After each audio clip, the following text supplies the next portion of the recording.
Hi, everybody. Hello, I'm Ryan. I'm Bethany. And we are Ryan and Bethany Board Game Reviews. Don't forget to hit that subscribe button so you can see our videos as they come out. Alright, so today we're going to talk about the best games that we played from 2019.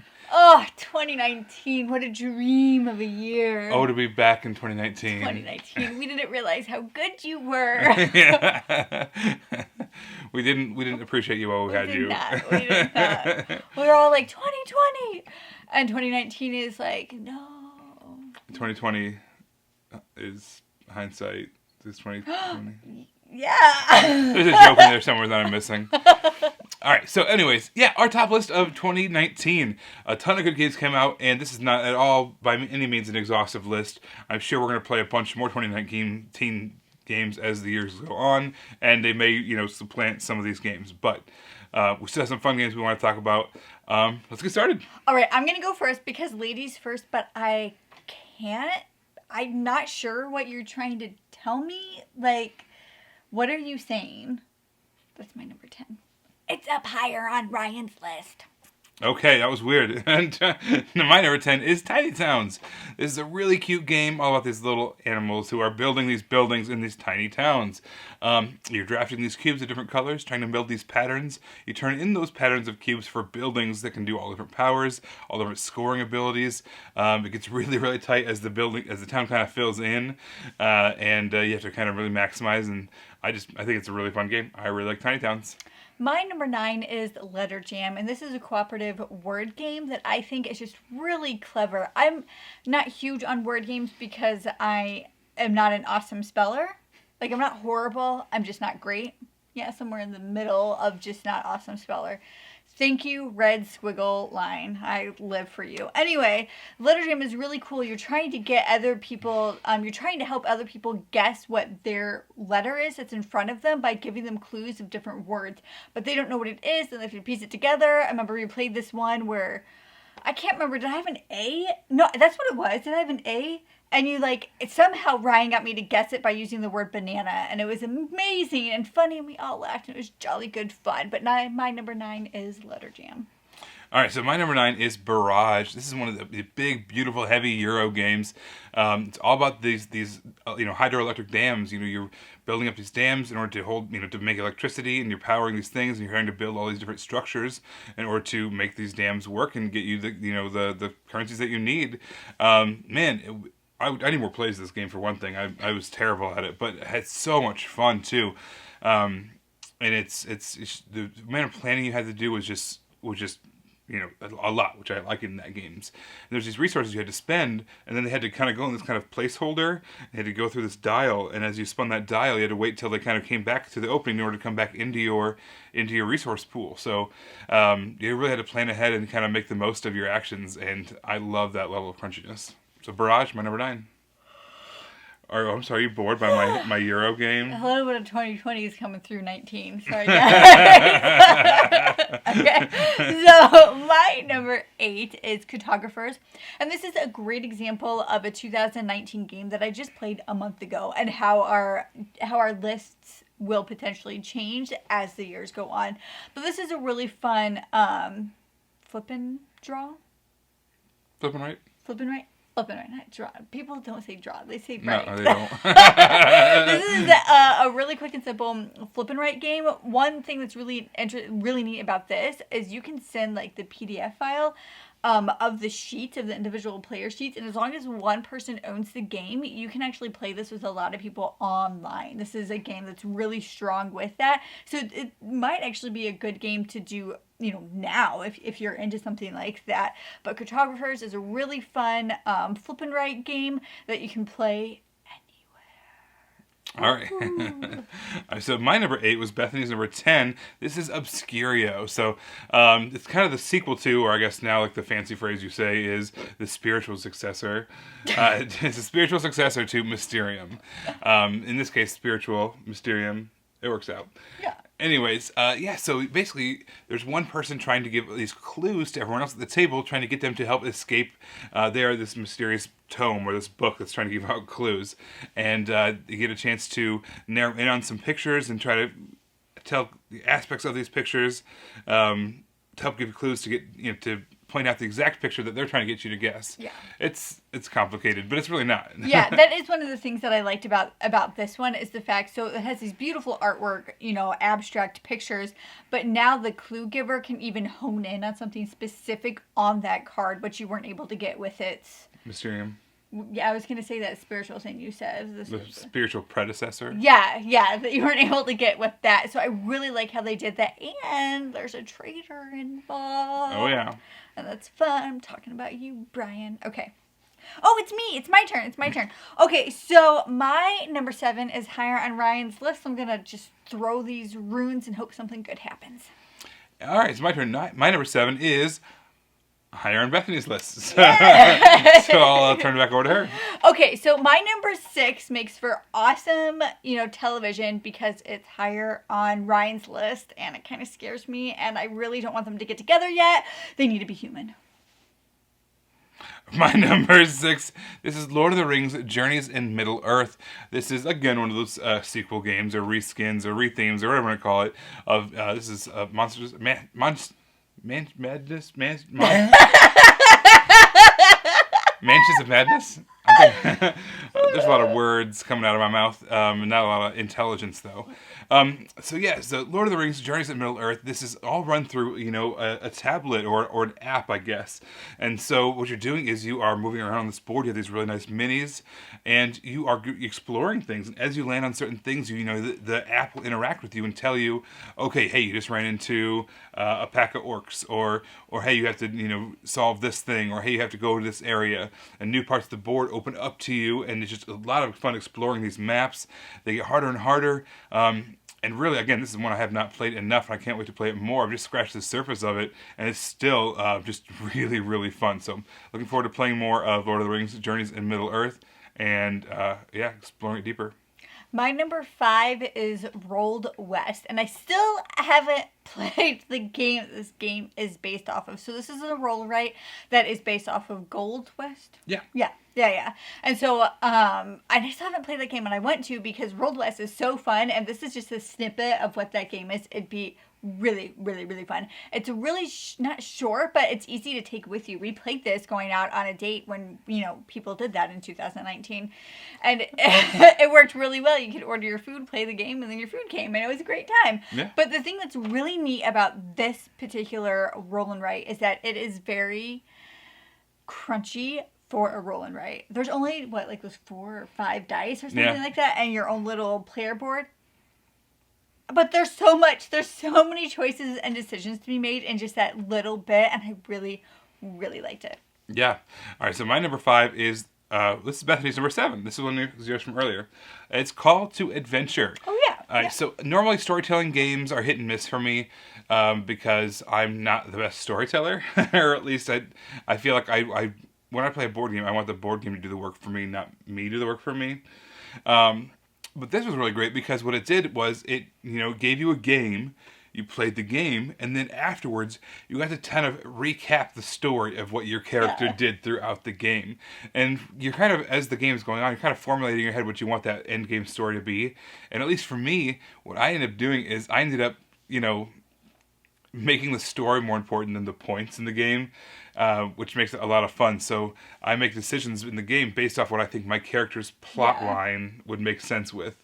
You get really fun stories at the end of this game, but the game itself is also really, really strong. So whether you play it for the points or whether you play it for the story, I think you're really going to enjoy Call to Adventure. This game made a great first impression on me. As it happens with a lot of games, sometimes you play them and you're not sure what you think about them, and then you play them again and you're like, oh, this is great, or This game, I played it and I was like, yes, more, please. It just made a great first impression on me. And I love exactly what Ryan said about how the game told the story for me, but it was still exciting and I still had choice within that. Yeah. All right, so you're up. Oh, it's me. Okay, my number 4 is Point Salad. This is a really fun set collection game that plays really fast, but one of the things that's awesome about Point Salad is it can be taught to anybody. Like, literally anybody. You can play this game with family, with gamers, with non-gamers, coworkers. It just sets up really fast, it teaches really fast, and it plays really fast, and I think that's a strong point for this game. All right, so my number 4 is Watergate. This is a 2-player game. It's all about the Nixon administration and all the scandals that went along with it. It's really interesting because as the people on the outside, what you're trying to do is you're trying to pin all this evidence to the Nixon administration, trying to make them look guilty. And if you're in the Nixon administration, you are trying to block yourself off and make sure that the evidence is not tied to you. So that game of cat and mouse within this game is just really cool. It is a fantastic 2-player game. I really enjoy Watergate. All right, so my number 3 is Fire in the Library. This was just a really fun push your luck game where you're all librarians trying to get all these books out of a burning library. But what I think is really neat about this game is the way that the cards are set up. So the cards in this game are set up in 4 different piles, the different types of books that you're trying to rescue. And it creates this picture with the 4 different cards. And every time you flip a card, as the fire gets worse and worse, you can actually see the fire grow on the card art. And I just thought that was really neat that you saw this really pretty picture of this mystical library as it was kind of going in flames, getting a little worse as the cards kept flipping. And I just thought that was really neat. And I also just like the push your luck aspect of this game.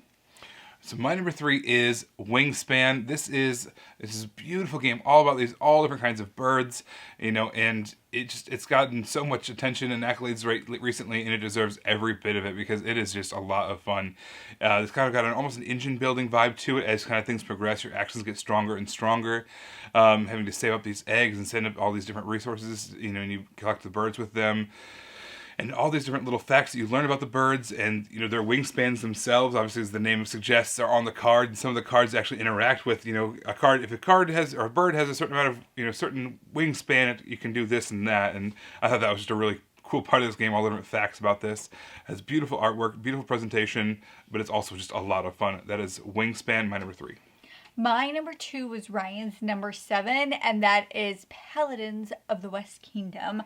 I really liked how in Paladins, you're drafting these meeples from a shared pool to place on your own personal player board, and the different colors allow you to do different things. But the thing that's really interesting about this is in order to grow in certain areas of your board, you have to already be at a certain area and a different mark on your board. So you're kind of staggering along, growing everything at the same time, so you can get more things as it goes on, or you become stagnant. So I think that's really fun. I like how it did that. I'm quite horrible at this game, actually. I've never won, but I do beat my own score, so well, there you go. Personal victory. Yeah, this is my number 7. I think Paladins is great. I love the West Kingdom line of games, and I'm really looking forward to Viscounts, which we have not played, and I think that's going to be an instant buy as soon as it's available. All right, so my number 2 is Campaign Trail. This is a game that came out in 2019, although I actually played it a little earlier than that, but man, this is such a cool game. It explains and explores how the Electoral College in the United States works. So there's 3 political parties. Everybody has a president and a vice presidential candidate. You're kind of going out on the board, and you were trying to build up ground support, and from each one of these states, it's got an area control kind of a thing going on.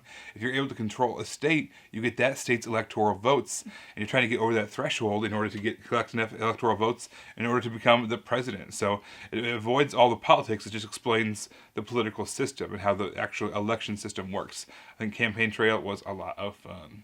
All right. Stop right there!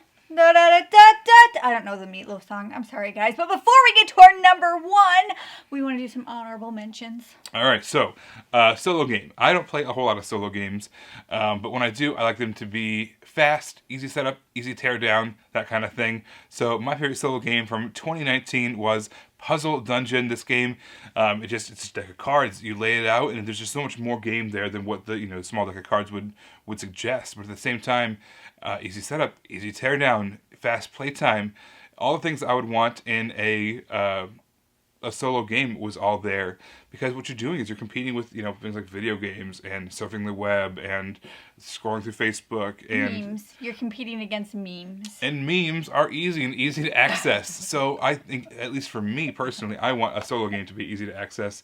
The Puzzle Dungeon was my solo game of the year. My favorite reprint of the year was Love Letter. The main thing it did for me that I really liked was I just liked the card art. I liked the updated card art of it. They also did add a 0 and a 9. They made it so you could play with more people, and I didn't think it really affected... I mean, obviously, if you play with more people, it's going to be a little bit longer, but I didn't feel like it affected the time played that much. But highlight, loved the new card art. All right, and then the last honorable mention we want to throw out there is the best kids game. We pulled our 7-year-old superhero board game review daughter, and she said that her favorite 2019 kids game, no surprise, is also the Kinderspiel award winner, which was Valley of the Vikings.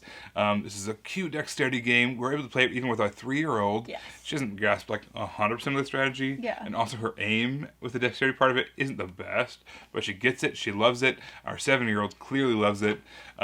Yeah, her favorite 2019 kids game was Valley of the Vikings. All right, guys. All right, now we can go back. We can get to our number one. The moment you've all been waiting for. You're on the edge of your seats. I can tell. Okay. My number one was Quirky Circuits. This game is just so funny. It is just so funny. It just makes me laugh every time we play it. That's not true. The first time we played, I got really angry at Ryan because that's just how it happened. We were expecting like a strategy style game where we could make the outcome happen. Yes. And it's not that game. No, in Quirky Circuits, you are all trying to, you're on the same team. You're trying to program a robot on the board to do and maneuver different ways. The problem is you don't know what other programming cards your partners have. You know the kind of direction based on the card art on the back, but you actually don't know what they have. And every player has to play at least one card. So you might think you know what they're doing, and you kind of have a direction of what they're doing, but in reality, it's like, and cat just goes everywhere. And It's just a super silly game. You never know how. Yes. And as long as you're okay with knowing that you can't guarantee the outcome. And I got so confused. What's the chef's dude name? Do you remember his I can't remember. name? Yeah, there's like a guy, like the walk.